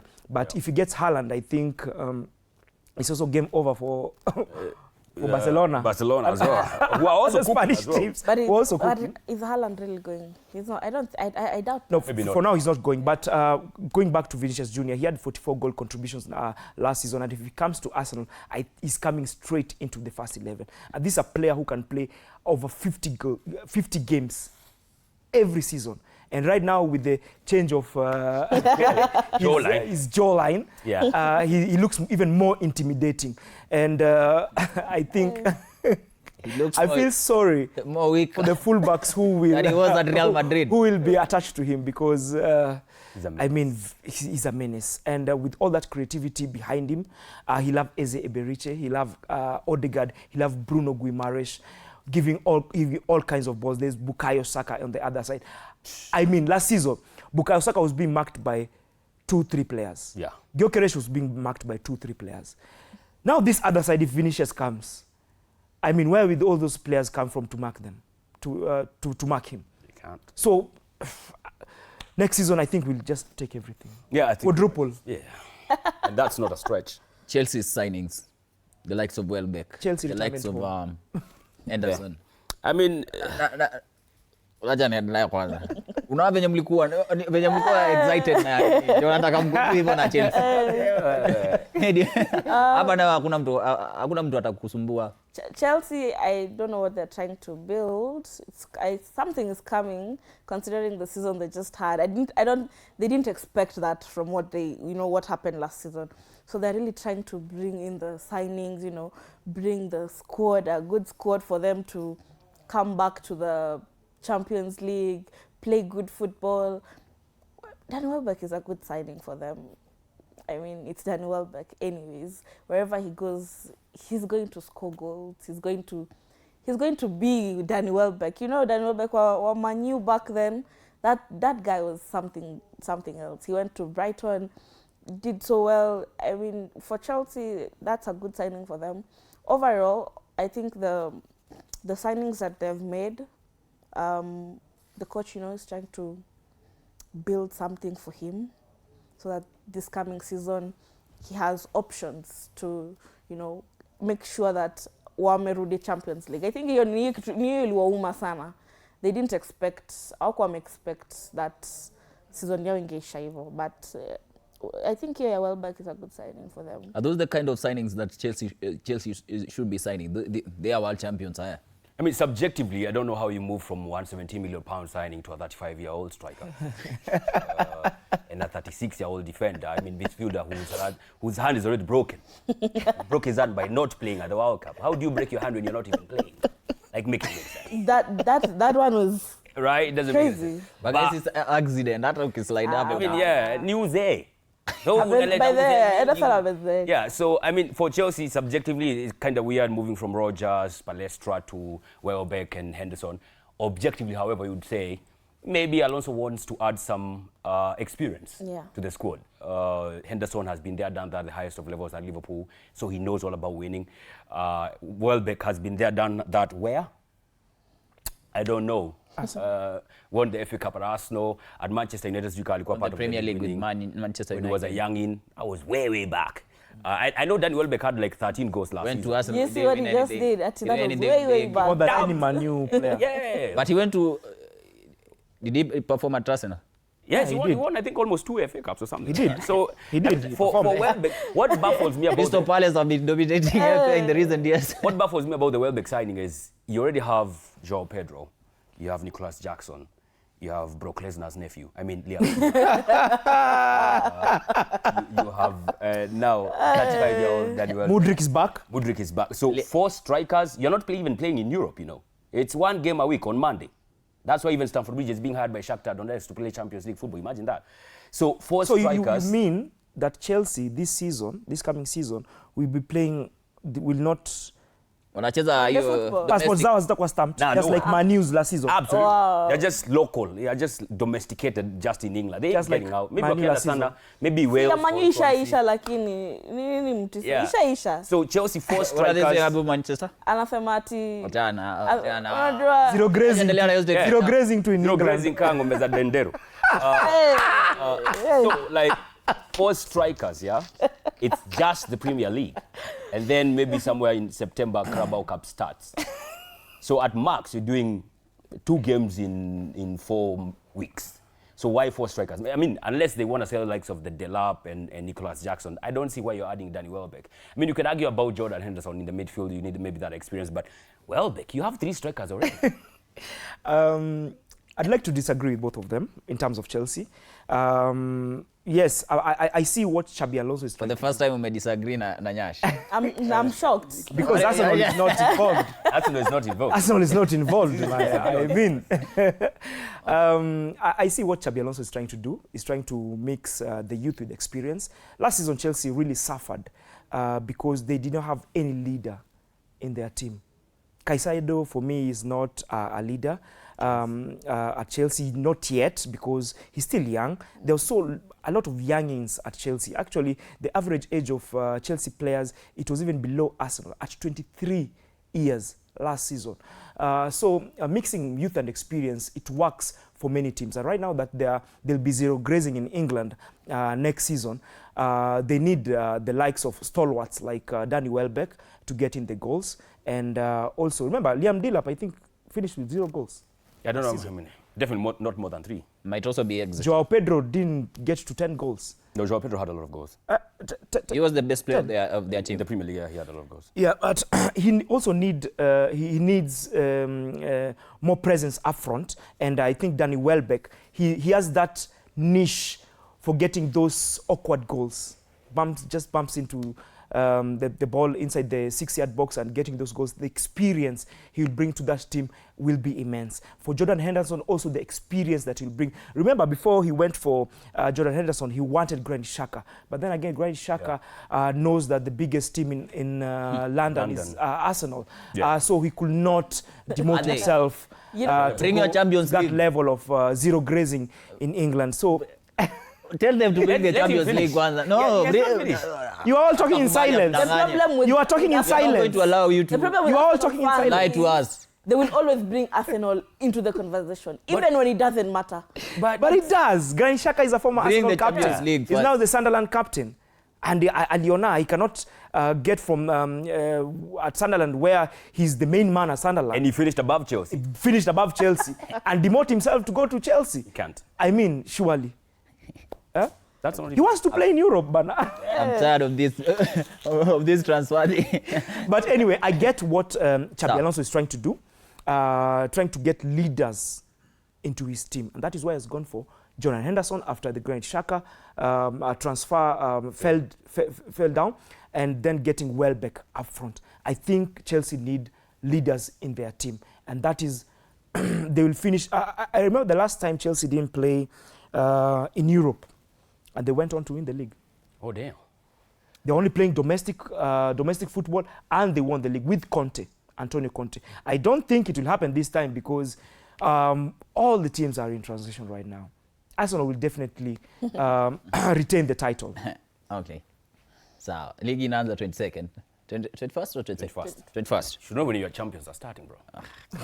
Come on, guys. Moving on from football to the Commonwealth Games, and for the Commonwealth Games, understand Team Kenya delivered an impressive performance. Not really impressive, but let me say impressive by finishing 12th overall in the global standing with a total of 12 medals, including 3 gold, 4 silver, and 5 bronze medal. Okay, some performance there. And speaking of the bronze medal, just the outstanding performance was an historic field performance by one Irene Chepkemboi, who won bronze in javelin. For the first time, we are seeing a woman in javelin. A woman in javelin, then steeplechase. We did that thing on the other side also. Mambo kama hayo. Just Kinyash niende tunawe, because nilikusikiza ukicommentate on Commonwealth on what was happening. Yeah. Just an in-depth analysis of it. A bit bittersweet. First of all, we finished higher than we did in 2022 because we were 13th, but then the medals were more than, now they are less, but still higher position. So I think as far as that is concerned, a bit underwhelming, because I think at that point in time we had even the 100 meters gold. We all know what happened in the 100 meters this time around. The less talked about that, the better. Then we got medals in other disciplines. No, talk about it. Even the 100 meters. Okay. Yes. You have all the time. Explain it. Okay. The 100 meters. What happened? Kulinyesha. Kukinyesha watu wakimbiangi sana. Zateleza. Again. So, I mean, that's what Omanyala said. Yeah. Resist. I mean, I like I mentioned, I don't know if there's more than his meeting there with Omanyala, but I don't know if it was, I felt like he was psychologically affected by the rain. Maybe he was not used to that. He never ran under the rain. The rain does have an impact on those sprinters, especially on the track. So that was affecting him. Finishing 6th, though. But there were other guys who were running. In the semis. You know, if he finished 6th in the finals, I'm okay with that. Yeah. He didn't even get to defend his title in the semis. So that was a bit underwhelming, to be honest. So he didn't do quite well there. And of course, the other, I think Meshak Babu was the other one who also finished, I think, last in his heat. So quite underwhelming, the 100 meters. I think what I liked most about this Commonwealth is the disciplines that we got some medals, like weightlifting, unheard of. I think the last time we had a medal in the weightlifting was in 1994. Javelin in women. I don't think we've ever won a medal in javelin in a global tournament. So that was nice to see. The 1, 2, 3. Did you get 1, 2, 3 in the one Serem was steeplechase? It was steeplechase. Yes, the one that Serem was leading. And even then, And you see, we don't even want to mention Arsenal here, but it keeps bringing itself up. I'm not done. Because of time. Yeah. Go on. I mean, Serem bagging gold, you love to see that, by the way. And then, of course, you know what he did afterwards. You can't make that stuff up. It just happened. So I think overall, Kenya... Like the universe is trying to communicate something. You understand. I would also say Odira, I think I expected gold there. She is the world champion. Yeah, I feel like she is. for that one, Ali actually maybe Hunter a bit more. Yeah. Because I think like in the last 150 meters when like she put in the effort, and Hunter by that time alikuwa sharp momentum, she was not gonna let go. So maybe she would have started pushing a bit earlier. So I would say the 100 meters for me was underwhelming. Very underwhelming. The 800 meters was a tad of underwhelming just because we got silver and not gold. Like, you know, that's why we call the shots. Okay. But we didn't get that. I think more and more regions in Kenya should try the javelin thing. Yeah. Because if it goes to Nyanza, you know, I mean, we'll try it. We can have gold Just finally. maybe. Even long jump, guys. Ready to fungia na Dala 7? From Nakuru to Dala, I was expecting KCB at least wafike semis. They kidogo wakadini. But Cabras are so strong. Maliza tuende. KCB ni kama walikuwa wamelala ama ni kuchoka. I don't know. But Cabras, they had a good performance actually. And unajua KCB, ni nani alikuwa amepiga hiyo interview? I've forgotten, but nitaangalia nitakwambia. There's a guy who did the interview and akasema this nini circuit wanataka zote, wanaenda zote, but washaanguka moja. So I don't know ni nini next watafanya to get the next one, but Cabras, good performance. Nini Dala Sevens, I think pia wameanza they're trying to, you know, cement that we are coming, you know. Wako vizuri. I think it is third final this season. Is that final for the Cabras? No, for Cabras. Yeah. They were in 2 finals with KCB where they lost both. Prince Lou Sevens and the one in Coast also. They lost in the finals. We are yet to go. No, we're not. Last season. Last season, not this season. I think for Cabras, though, something to add. This season, in that team that won, I think they had like 4 20-year-olds. That is quite telling. So it just shows like that continuity for rugby in Cabras. They are quite having it spot on. Yeah. Because that's sevens, and then you also know they do quite well in the 15s. So having 20-year-olds who are killing it at that level and winning a leg, that's just fantastic for the club. All right. Mtiso, funga tu your final remarks. Funga tu. No mentioning Arsenal yet. Well, akitaja lazima Mike. No. My closing remarks, I'll take it to Captain Danu, Super Cup and Soccer Summit that will happen at the weekend. Congratulations to Okuyani for winning the men's title. I mean, it was a huge platform to showcase their talent. And that is something that those young boys and girls will never forget that experience, ever. Just like my first time stepping into Nyayo Stadium in the finals of the Super 8 tournament, the former President Uhuru Kenyatta was the guest of honor. Hussein Mohammed was the owner of that tournament. And we were so excited. We talked about that experience for a whole month, huko mtaa Mathare. And there were fans who were ferried from Machakos yesterday to Nyayo Stadium. And right now you've seen how Nyayo Stadium is with the renovations and all that. It's not the Nyayo Stadium that was there in 2005 when I first stepped there. So it was a huge spectacle. They were seeing themselves on TV. So I think more and more politicians should start uplifting the standards of grassroots football. There's a question that they usually ask. After that politician tournament, what next? She said she'll be having this and she'll be having this, the second edition will be next year, and it will be an inaugural tournament. And also, she said that she'll be making follow-ups. That has been our main Achilles heels in Kenyan football. Okay. Ya mwisho tufunge tuende. Tuombe WAFCON our Starlets. Let's pray for them. Hopefully you can get something against Algeria. As we do that, let's also pray for Kenyan football. This rate may be divine intervention is what is going to help us so that maybe we can kickstart next season at God knows what time. Eddie wafungia trend. Let's just hope for a win today, honestly. Even hata kama ni bao moja, at least tufunge bao before competition ishe. We've just qualified, alafu tunaenda huko tufungue bao 4, tufungue ingine moja, alafu leo pia to lose. At least a goal, a draw, something to give us hope. All right. Thank you guys for watching. This has been Monday Blitz. My name is Dan Kamtua. Kinyash, Tiso, and Medi have been part of the show, giving us an in-depth analysis. So hata kama wanalia upande mwingine wa Arsenal. Anyway, mimi na wewe tena kupatana, ni Mungu akitujalia. Kwa na wiki njema. Kwaheri mtazamaji.